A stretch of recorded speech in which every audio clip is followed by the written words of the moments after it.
Madam Speaker, I want to turn to looking at how we protect the most vulnerable in our society. We must address the conditions of the worst off. The government has budgeted $16.1 billion for PATH for the fiscal year 23-24. Approximately 55% of that amount is earmarked for what is called the conditional cash transfer, while the remaining 45 goes to the breakfast and cook lunch program at schools. While the number may sound impressive to some, Madam Speaker, the truth is that PATH funds have not kept pace with inflation.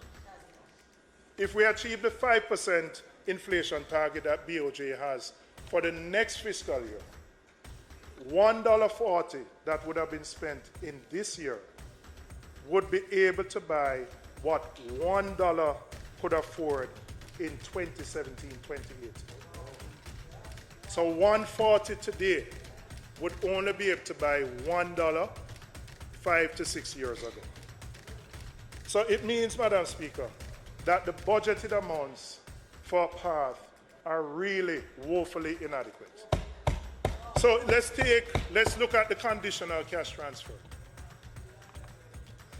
That is the money then is that people them send to people. It's a fancy term, but it's the money that people get. The $8.37 billion targets 275,000 people. That works out to be an average of $30,000 per year.